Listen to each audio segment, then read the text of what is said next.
লুবাবা ১৬ বছর বয়সে বিয়ে করছে, সেটা দেখে শাহবাগী নারীবাদীরা নেমে গেছে রাস্তায় একবারে প্রতিবাদ করতে। যারা কিনা প্রতিবাদ করার সময় গায়ে কাপড় থাকে না, যারা কিনা অর্ধেক ব্লাউজ পরে অর্ধেক পরে না, যারা কিনা বগল দেখায় রাস্তায় হাঁটে, সেই নারীরা আজকে লুবাবার বিরুদ্ধে দাঁড়িয়েছে। লুবাবার বিচার করতে হবে, বিচার হতে হবে যে সে কেন ১৬ বছর বয়সে বিয়ে করছে। হ্যাঁ, মানে ওদের মতো যেটা বিয়ে না করে তারা সারতে পারে, সেটা মনে হয় করলে ওরা খুশি হইতো। আসলে শাহাবাগীদের বিয়ে করা লাগে না, তারা বিয়ের আগে সবকিছু হাতের কাছে পেয়ে যায়, সেই জন্য তাদের বিয়ের প্রয়োজন হয় না।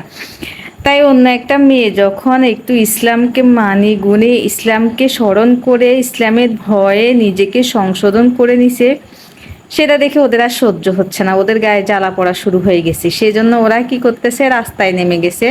শাহাবাগী নারীবাদীরা চিন্তা করছে যে ৪০-৫০ বছর হয়ে যাচ্ছে, আমাদেরকে কেউ এখনো বিয়ে করতেছে না, কিন্তু এই ১৬ বছরই মেয়ে কি করে এত তাড়াতাড়ি বিয়ে করে ফেললো। এই জন্য এই লুবাবার বিচার হতে হবে এবং লুবাবার স্বামীরও বিচার হতে হবে, কারণ তারা তো বিয়ে বসতে পারতেছে না, তাই তারা হাত কচলাই মরতেছে, বুঝছেন। কিন্তু সেই শাহাবাগী নারীরা এটা চিন্তা করে দেখলো না যে সাবেক দেশনেত্রী বেগম খালেদা জিয়া, যিনি কিনা বর্তমান প্রধানমন্ত্রীর মা, সেই বেগম খালেদা জিয়া মাত্র ১৬ বছর বয়সে বিয়ে করেছে। সেটাই এই শাহাবাগী নারীরা কেন দেখলো না? তারা কি তখন চোখে পাওয়ারফুল চশমা পরে আছে?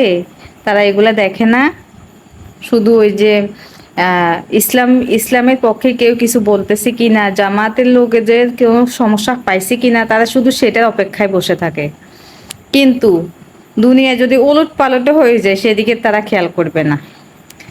এই বাংলাদেশটা যদি ধ্বংস হয়ে যায়, এই বাংলাদেশটা যদি ধ্বংস হয়ে খেয়ে ফেলে, তাও তাদের হুঁশ থাকবে না। শুধু জামাত কিছু বলে কিনা, ইসলামপন্থী কেউ কিছু বলে কিনা, সেটার দিকে তারা সোচ্চার হয়ে থাকে। এই বগল দেখানো মহিলারা। যে সরকার বাল্য প্রেম, বাল্য সম্পর্ক বন্ধ করতে পারে না, অবৈধ সম্পর্ক বন্ধ করতে পারে না, সেই সরকারের কোনো অধিকার নেই যে বাল্যবিবাহ বন্ধ করার।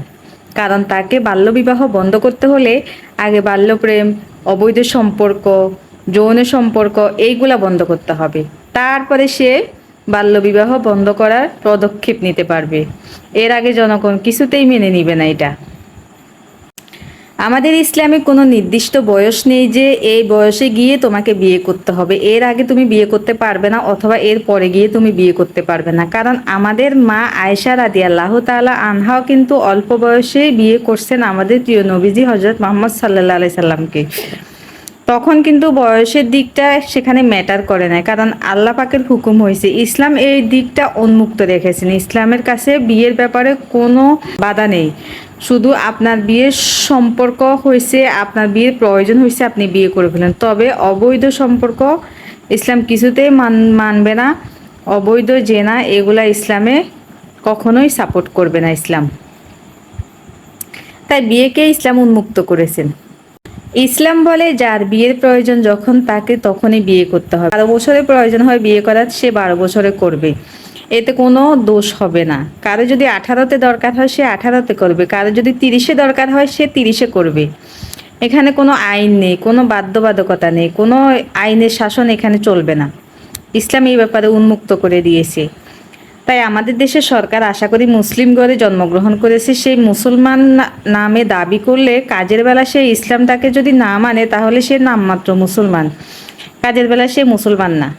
ইসলাম যেটাকে জায়েজ করছে, আল্লাহ পাক যেটাকে জায়েজ করছে, রাসূল সাল্লাল্লাহু আলাইহি সাল্লাম যেটাকে জায়েজ বলে গেছে, সেই জায়েজকে যদি কেউ অস্বীকার করে দুনিয়ার কোনো আইন দিয়ে যদি সেটাকে বাধা দিতে আসে, সে যদি সেই জায়গায় কলম দাঁড় করায়, তাহলে সে আইনের মাধ্যমে ওই আল্লাহর বিধানটাকে অস্বীকার করে সে কি করলো, ওই অন্যায় আইনটাকে আনুগত্য করে সে শিরিক করলো, সে আল্লাহর সাথে শিরিক করলো, মানে আল্লাহর আইনকে অমান্য করলো, সরাসরি আল্লাহর সাথে সে হাত ধরলো।